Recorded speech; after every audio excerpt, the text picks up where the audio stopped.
The Queen's fall. The battlefield burned. Smoke covered the sky like a dark blanket. The ground shook with each explosion. Alien soldiers ran in every direction, firing plasma guns and roaring battle cries.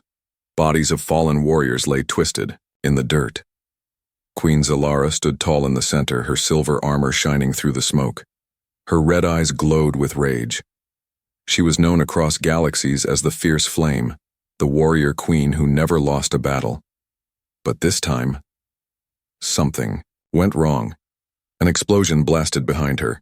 A massive shockwave threw her forward. Her body slammed into a broken tank and she screamed. Pain shot through her spine. She tried to stand, but her legs didn't move. Her armor cracked. Blood dripped from her mouth. She looked down. Nothing. She could not feel her legs. "Help me," she whispered. Her soldiers ran past her. None looked back. The battle was lost. Her own guards left her thinking she was dead. The Queen of Fire now broken, bleeding, and alone. In the far distance, one figure moved toward her. It wasn't a soldier. It wasn't a medic. It was a human slave. His name was Jace. Jace had been a worker on the Queen's warship. A slave, lower than dirt in her eyes.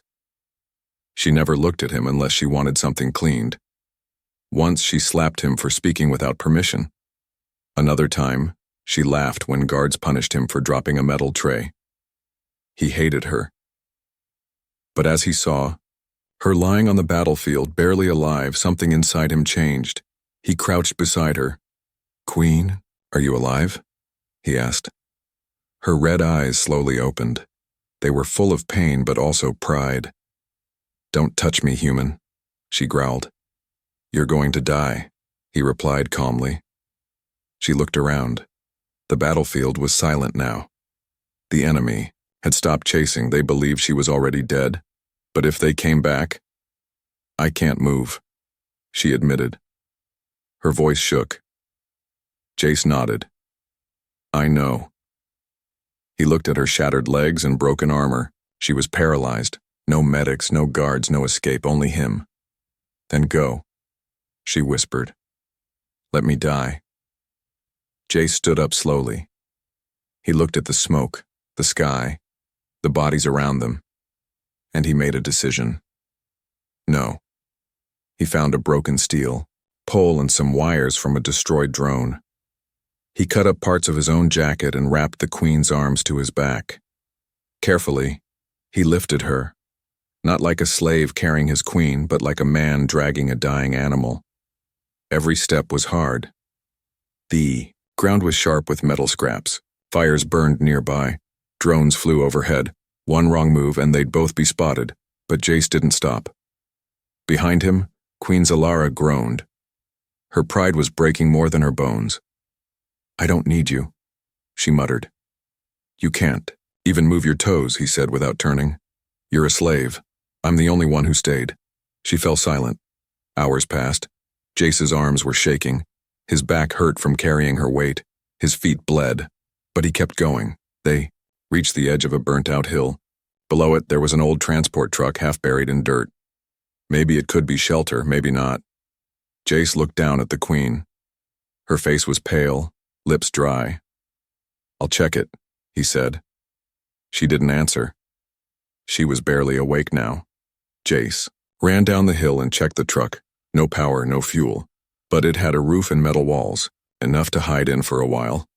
He ran back up, grabbed her again and dragged her down. Inside, he placed her carefully on a blanket of wires. Then he sat in the corner. Silence. The Queen opened her eyes.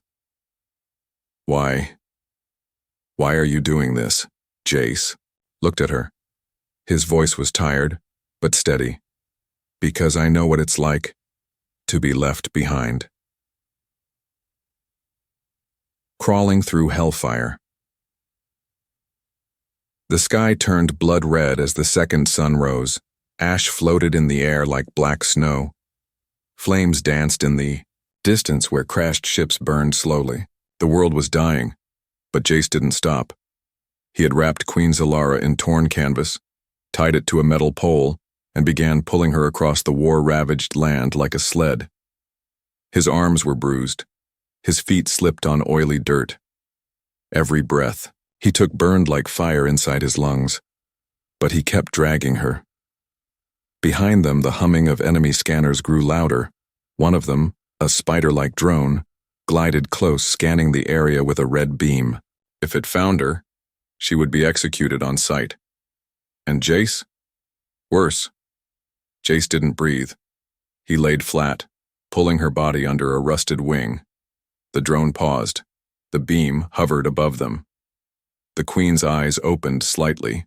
She tried to whisper, but Jace quickly covered her mouth. Please, he thought, just this once. Stay quiet. After a few seconds that felt like forever, the drone passed. Jace finally let out the air in his chest. Queen Xalara groaned. Why, are we running? We're not running, Jace said. You can't even walk. She tried to sit up but failed. I don't run, she hissed. I fight. You lost. Her red eyes burned, but she had no answer. The silence between them grew heavy again.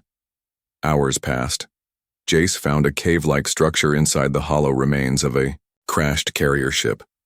It smelled of fuel and smoke, but it was shelter. He dragged the Queen inside and checked her wounds. Infection was spreading near her spine. He tore strips from his own shirt, boiled rainwater in a cracked helmet, and used heated metal to seal the worst of her wounds. Queen Xalara watched in silence. No guards, no medics, no glory. Only a human, slave wiping blood from her alien skin. When he was done, she finally asked, Why do this? What are you getting out of it? Jace paused. He didn't smile. I'm not doing this for a reward, he said. I'm doing it because no one else will. That night, Jace stayed awake as shadows moved outside the cave. He held a broken pipe as a weapon, even though he could barely lift it anymore. He remembered how his sister was once caught by soldiers. Like the Queen's army, she cried for help. No one came. He was only a boy then, powerless, just like she was now. The Queen stirred in her sleep. Even in dreams, she looked angry.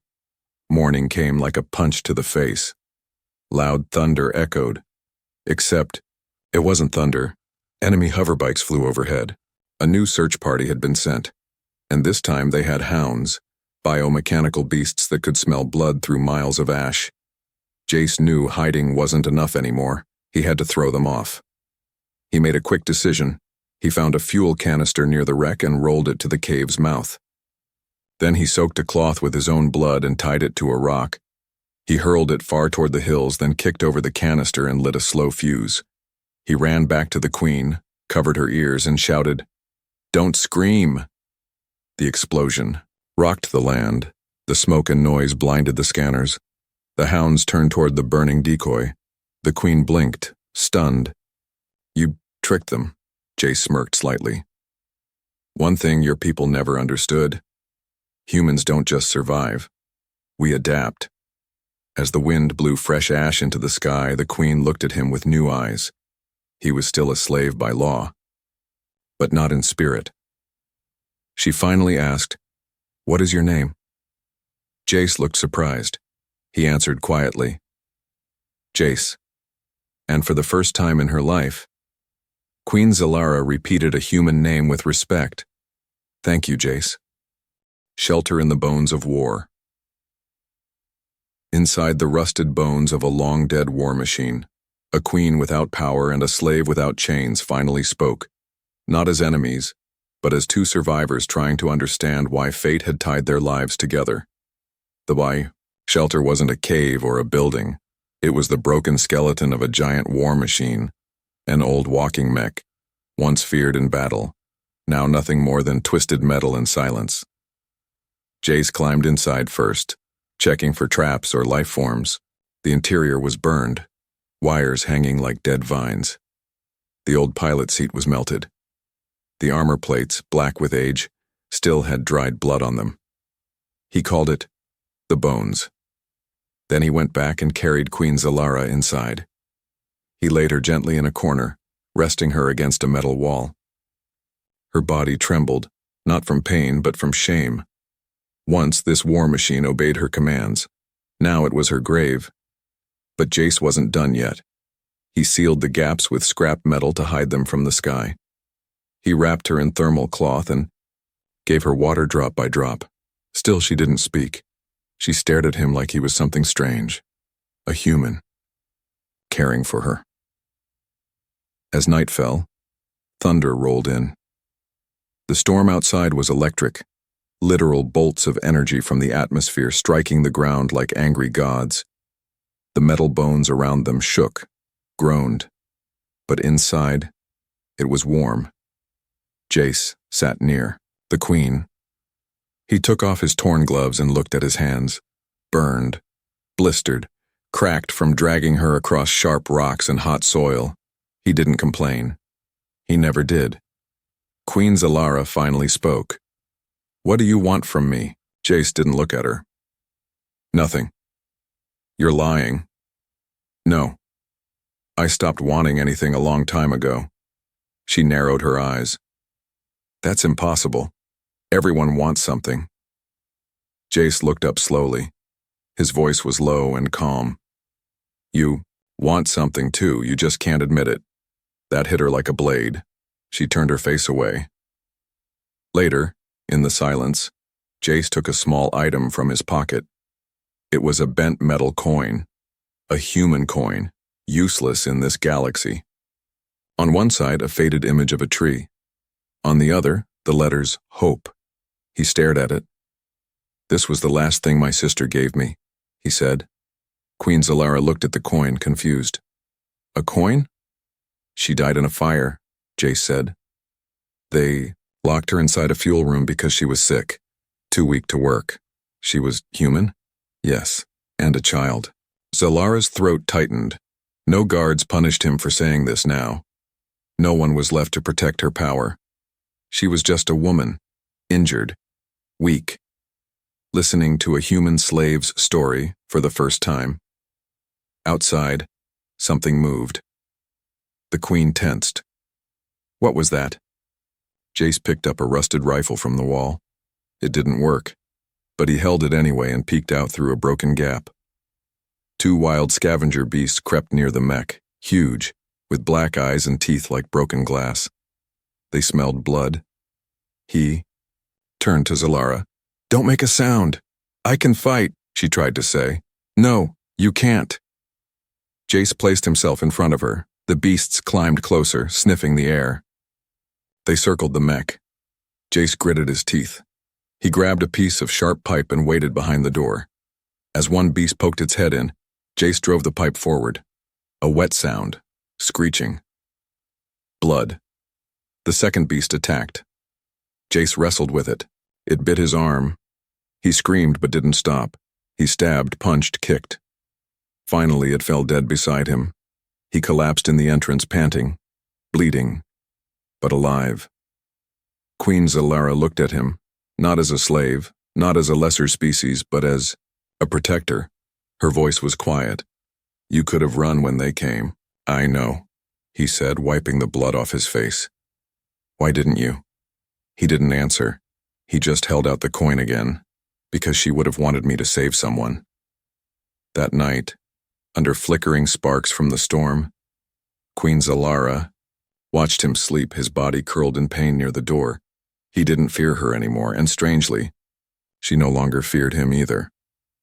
Hunter ships in the sky. The sky trembled with sound. Hunter ships were back, but this time they weren't looking to kill the queen. They wanted proof of her failure, and if they found her alive, they'd finish the job themselves. The morning light was silver and cold. It leaked through cracks in the steel walls of the mech shelter, casting shadows over Jace's bruised face. He had slept in short breaths, every muscle aching from the beast fight. His shirt was stained with dried blood, both his and the enemy's. Queen Xalara hadn't slept at all. Her red eyes watched the broken human as he slowly stirred. The enemy, that once bowed to her, now hunted her. The only person between her and death was the man she once kicked in front of a crowd for speaking out of turn. Now he was her wall, Outside, thunder began again, but it wasn't the storm. It was engines. Fast. Cold and close, Jace sat up instantly. They're back. From the cracks he saw them. 3 hunter ships hovering low, their engines humming with a deadly rhythm. Long black and red ships shaped like birds of prey. From below, hatches opened, and floating drones fanned out like angry insects. They were scanning for life. Not to rescue, but to confirm. To confirm she was dead. If they found her alive, the Empire would erase her from history. Why would your own people do this? Jace whispered. Xalara's voice was hard. Because a broken queen is more dangerous than a dead one. Jace knew hiding wouldn't be enough. They'll use thermal scans, he said. This metal shell won't block them all. He looked around the mech's wrecked body. And then, he had an idea. He rushed outside and gathered the corpses of the beasts he killed last night. What are you doing? Xalara asked, shocked. Covering us. He dragged the rotting bodies into the mech, slashing their stomachs open. The stink was awful. Then he covered both of them with the foul-smelling insides. Xalara gagged. You're insane. No. I'm making us smell like dead meat. It worked.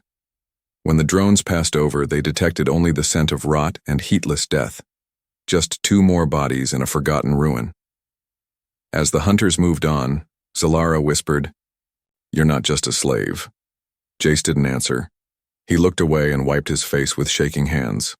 That's not who I am anymore, he said quietly. Later, after the sky cleared, Jace took stock of supplies. Only 2 water canisters, 1 ration bar. They were running out. He found an old communicator near the mech's core, broken, burnt, but maybe it could be fixed. He sat down with tools, trying to repair the circuits using stripped wire and melted. Soldier Xalara watched him. The man she once saw as nothing but a cleaner, now worked like a soldier on a mission. She finally asked, You had a sister? What was her name? He didn't look up. Leah. How old was she? 7. Silence filled the space between them. Then she whispered, I'm sorry. Jace blinked. He had never heard a royal apologize. Not to a human, not to anyone. It felt strange. Real. Heavy. You didn't kill her, he said. But my people did, she replied. And I did nothing. The communicator sparked. A weak signal buzzed through. Jace grabbed it and began tuning it, searching for static voice, anything. A click. A voice came through. Repeat, this is Outpost 7. We are requesting confirmation on Queen Xalara's status. Last seen during assault. Confirm death for succession vote. Repeat, confirm death. The voice stopped. Then came another. Colder. Kill anyone hiding her. Use ground sweep if needed. Jace's fingers froze. He looked at the queen. Her face had turned to stone. They want you dead so badly, he said. She met his eyes. Not because I'm weak, but because I'm still dangerous. He nodded. Then we need to move before nightfall. But just as he said that, a faint red light blinked from the communicator again. It was a trace signal. They had locked onto the frequency. A countdown appeared on the screen. Incoming scan in 90 seconds. No, Jace whispered. They tricked us. They baited the call. He ripped the communicator apart and crushed it under his boot. Then he looked at her. We have to go, now. But I still can't walk. He didn't hesitate. He grabbed metal pipes and a leftover hover panel, fashioned a sled, and tied it to his back again. She watched him, stunned. You'd carry me again? Even after all this? Jace looked over his shoulder. You don't get it yet, do you? What? I'm not carrying a queen. He pulled the sled with all his strength. I'm carrying the last chance to make your empire see what they tried to bury. The truth she feared. As they crossed the black valley of bones, the queen realized something terrifying. Her people had not only left her behind, they were celebrating her death, and the only voice left to carry her truth belonged to a human. She once wished dead. The wind screamed across the valley, lifting ashes into the air like ghosts. The path Jace followed was full of bones, Real bones. Hundreds of skeletons from a forgotten war. Xalara knew the place. She had sent soldiers here once. None returned. Now she was being dragged across it, broken and silent, by a man she once called a walking mistake. They stopped under a rusted satellite tower. Jace collapsed on his knees, chest heaving. His back was soaked in sweat. Blood dripped from reopened wounds. He hadn't eaten in 2 days, and still, he pulled her. "Rest," Xalara said softly. Jace shook his head. "Not here. They'll find us." "We're surrounded by the dead," she said. He looked up at her, tired eyes, bruised face, and smiled bitterly. "Exactly. Hours passed. The tower still worked, barely." Jace climbed inside the ruined base and found a half-functional data console. When he connected it to the emergency feed, they saw the latest Imperial broadcast. A massive crowd stood in the capital. The Emperor's voice echoed through the screen. "Queen Xalara fought bravely. She gave her life for the glory of the Empire. Today we honor her death and choose her replacement." Jace looked back at her. Xalara said nothing. The crowd was cheering, celebrating, laughing. The throne was being repainted already. Not one word about recovering her body. Not one search party for rescue. They wanted her gone. Not as a warrior, as a threat. She turned away, her voice barely a whisper. So easily. Erased. Jace sat beside her.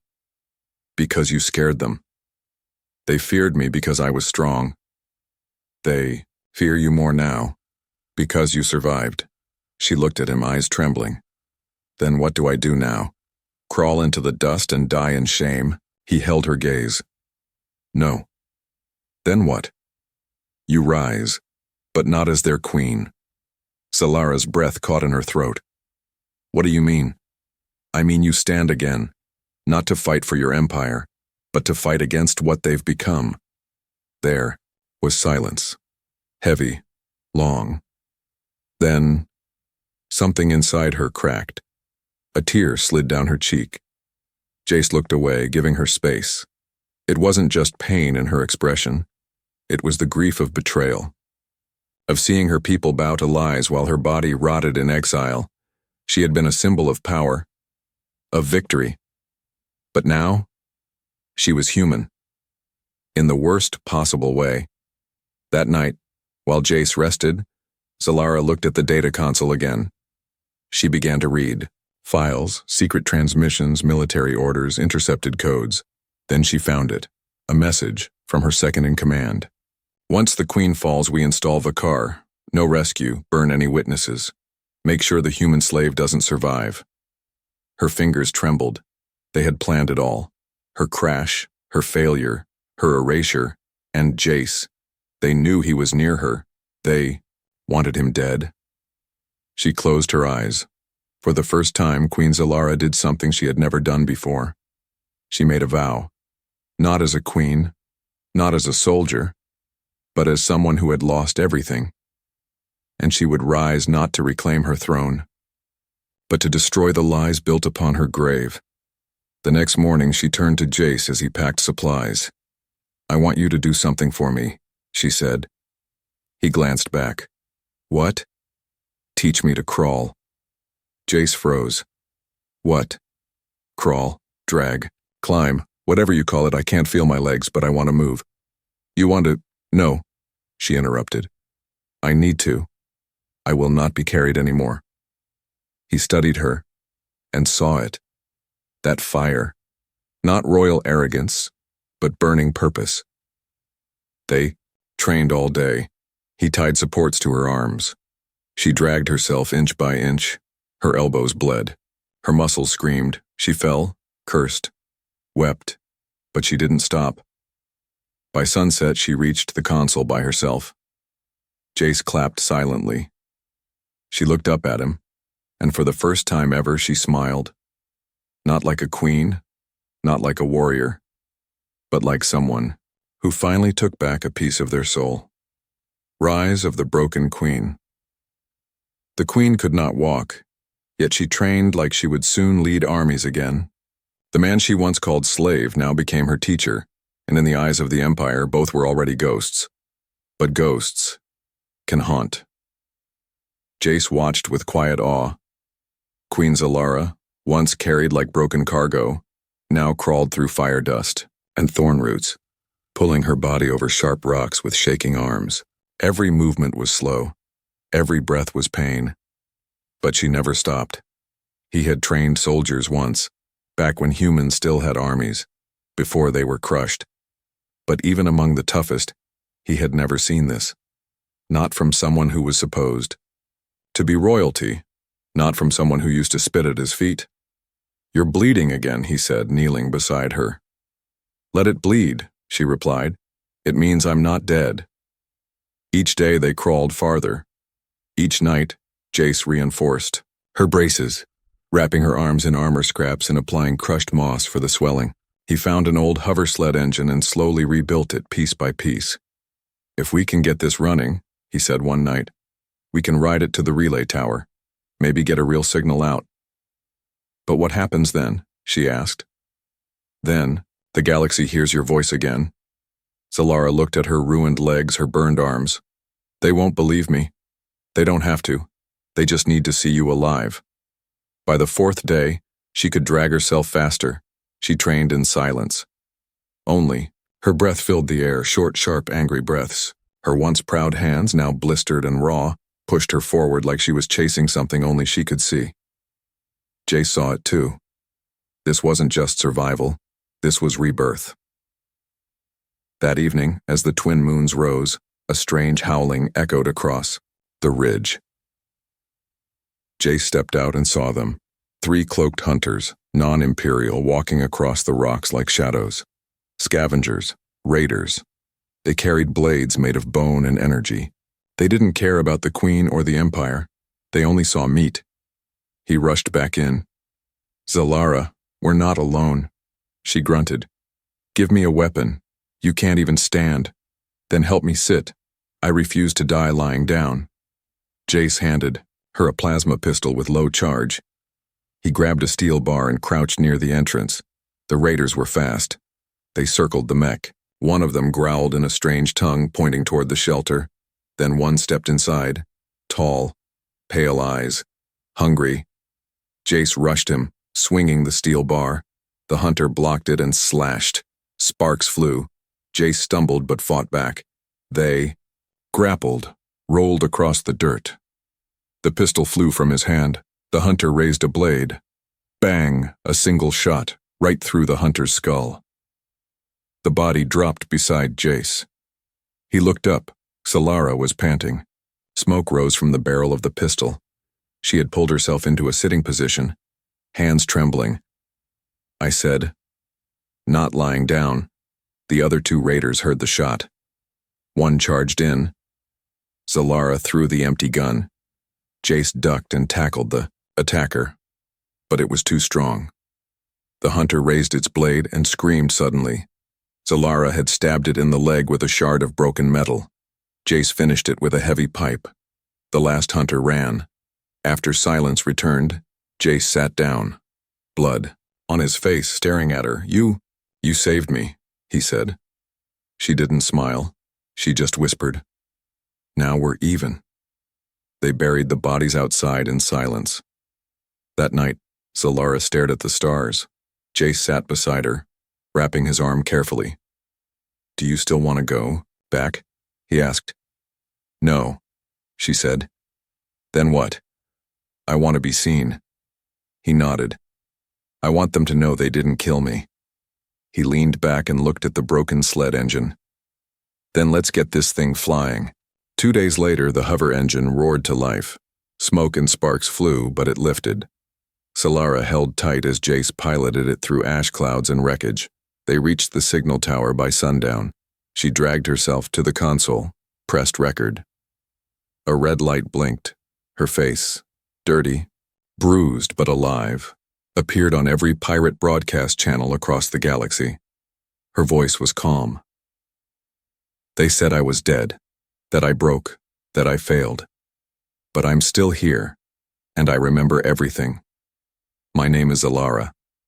I was your queen, and I will not be erased. The galaxy blinked, the rebels stirred, and the Empire's lie cracked. The warrior who bowed.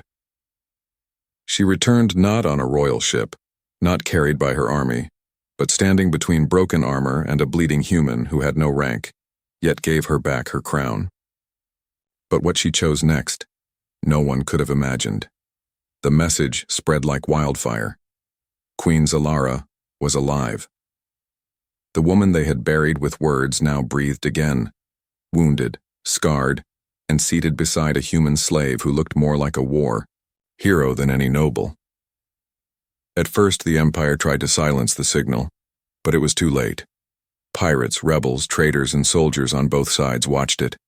They saw the fire in her eyes, the shame in her voice, the truth in her pain. The throne began to shake. A ship finally arrived, a small rebel vessel that once served in her outer fleet, now loyal only to truth. They landed in silence. They didn't salute, they didn't bow, they simply waited. Xalara, still unable to walk, crawled onto the ramp. Jace offered to carry her. She refused. 2 soldiers stepped forward. "Your Majesty, I am not your Majesty," she said. "Then what are you?" She looked back at Jace. He didn't speak, but she already knew. They flew to the capital in silence. The throne hall had already been remade. Banners changed, her name removed. Her statue taken down. And in her place, General Vakar. He sat tall, armored in black, wearing the crown meant for her funeral. When she entered, dragged forward by Jace, gasps filled the hall. Vakar's face went pale. He stood slowly. "Impossible. I lived," Xalara said simply. "You should have stayed dead." Jace stepped forward. She did, until the Empire killed the rest of her. The nobles began to argue. She has no power. She was defeated. She is a traitor. Xalara raised her hand. The hall fell quiet. "I was many things," she said. "Strong, cold, feared. I believe that made me powerful. But true strength is not in crushing others. It's in lifting them when no one else will." She pointed to Jace. This human, who had every reason to hate me, carried me through fire, blood, and betrayal. He gave me back my voice and reminded me what it means to be alive. Vakar drew his sword. "Then you've gone soft."